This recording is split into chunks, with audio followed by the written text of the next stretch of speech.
All right. So, continuing the saga that has been continuing for multiple days over the course of a week now.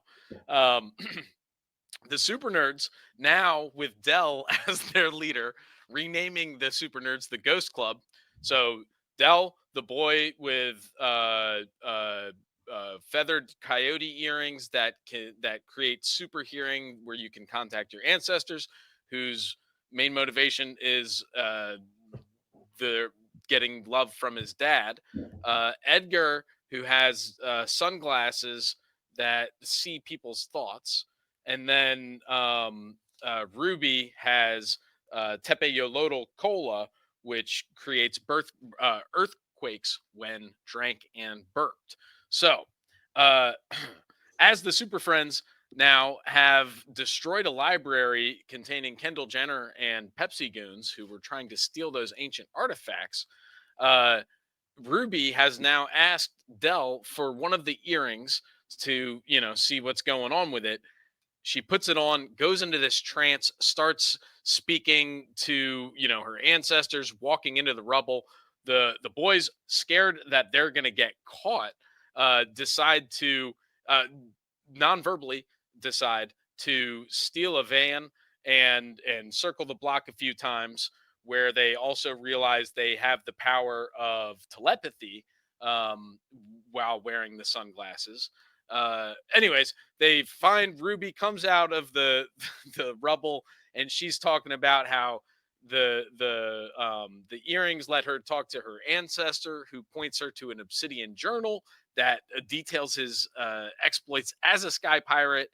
And they're and basically it's a ancient city in the sky made of golden clouds, where there's pyramids of lizard dancers and artisans that distill, you know, uh, uh, perfumes from cured meats. Naturally, naturally. Naturally. And the portal into the city, not that far away.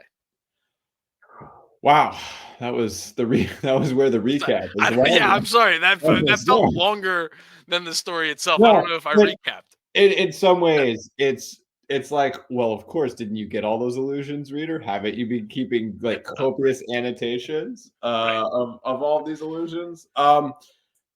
It is epic. There's so much reference to previous stories that it almost requires its own lore. I guess we're the lore keepers here, and we probably need a slice wiki at this point that's indexable and searchable. Having said that, it's incredibly intricate and coherent, Mhm.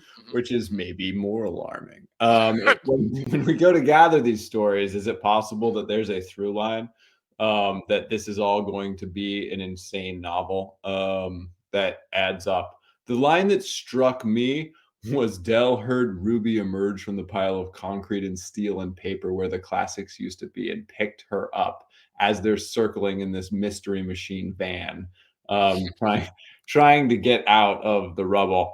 I love from there, that was the site at which we find the journal. And then it's really quite interesting about how the the feathered earrings allow her to Ruby to use that to interpret the text, which are mostly symbols and blank pages. So it connects back to the being able to speak to the ancestors premise. This is her ancestor, and that gets them to a portal. So this gets pretty close between character, plot, and setting for me. This is pretty in the sweet spot of how the plot is like a natural unfolding of what we know about these characters and what objects are in the world. And I think that's a pretty extraordinary accomplishment to have in such a small one-page story.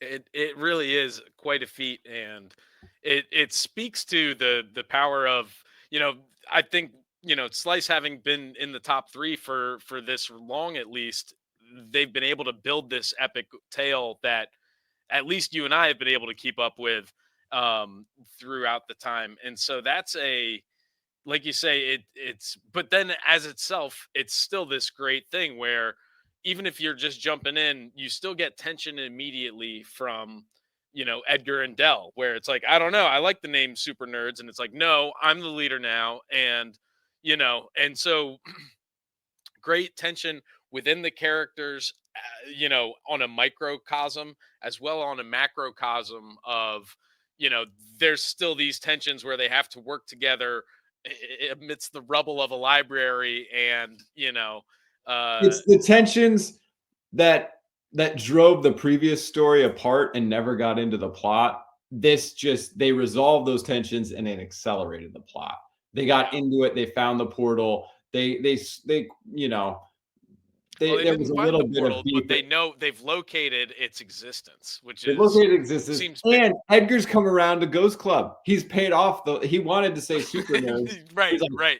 Ghost Club at the end, Ghost which is Club. I mean, you see the group kind of cohering and evolving. Right, right. And it makes you wonder what ghosts Edgar might, because presumably Dell has communicated with the ghosts of his ancestors, and now Ruby has, and now who are Edgar's ancestors, and what will they unveil to Edgar in Well, the next chapter.